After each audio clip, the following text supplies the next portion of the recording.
Hey everybody, how's it going? Welcome in. We're gearing up here for the start of the 2020 school year. I'm really excited. The world looks different. I look different. I look older, maybe feel a little bit older. But you know what? Life's good and we're learning about math. So, how could it get better than this? Let's dive in. First topic up is functions. I really enjoy functions because they're so powerful, they're kind of abstract.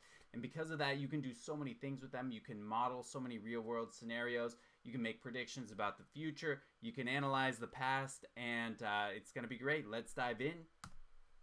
The essential question, we're starting with something kind of basic, and we're just asking, is a vending machine a function? Okay, so there we go. Well, maybe we'll revisit that a little bit later. Here's a couple questions about vending machines. We'll probably fill these in class, so no worries now. Hopefully that's done. Another couple questions about vending machines. And now here we get into the functions. So this is what I kind of wanted to put out there to explain what a function is and what the key parts of a function are.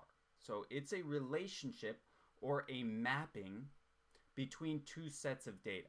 Okay, you can see we have data on the left, we have data on the right.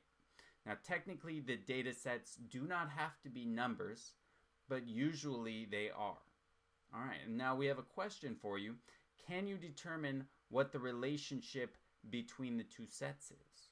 And this is a tricky relationship to figure out, but there is a relationship there, and maybe you can find it. All right, onward and forward. Here is an example of a non-numeric function. So can we determine what the relationship between these two sets is? Okay, on the left we have seed. That one maps to plant. We have spore, maps to fungus. And we have embryo, which maps to animal. Okay, so there's a non-numeric function. Let's keep going.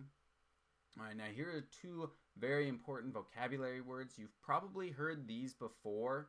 The first set of numbers is called the domain. So you can see it's labeled here, the domain. And the second set is known as the range. Now, traditionally the domain is presented on the left, the range is presented on the right. But actually, what's important is not where they're located, but rather which one is the input and which one is the output, right? So the direction that the arrow is pointing is critical, right? So you can see that we start with the domain and we go over to the range. The arrow points in that direction. Okay, so there we go. Two important words, domain and range.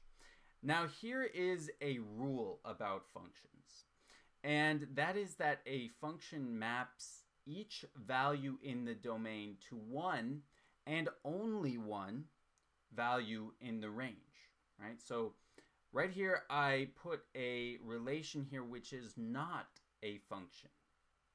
And I want you to pause the video, and in this red box I want you to type in a little something to explain why this is not a function. Okay? And a mapping that connects input and outputs but is not a function can be called a relation, and it's still useful. In this unit, we're focusing on functions, so we're not going to be discussing relations too much, but I just wanted to throw that word out there, relation, and let you know that, those are still around and they are useful. So, even if it's not following that specific rule, can still help us. Okay?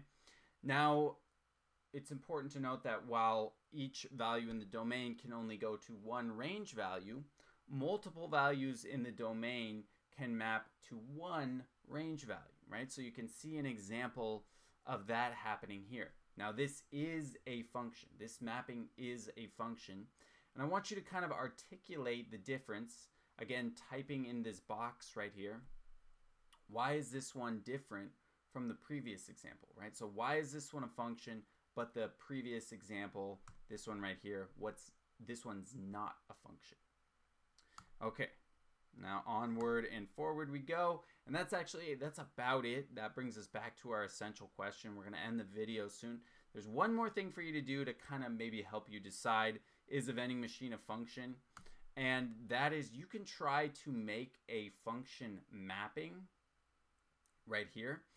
So you can click on these and you can change the numbers to, the numbers you see here, and the snacks. Think through what's the domain, what's the range of that function, if it is a function, and go ahead and fill that out, and then you can answer your essential question. And that will be it for kind of the first lesson here, the first week of school.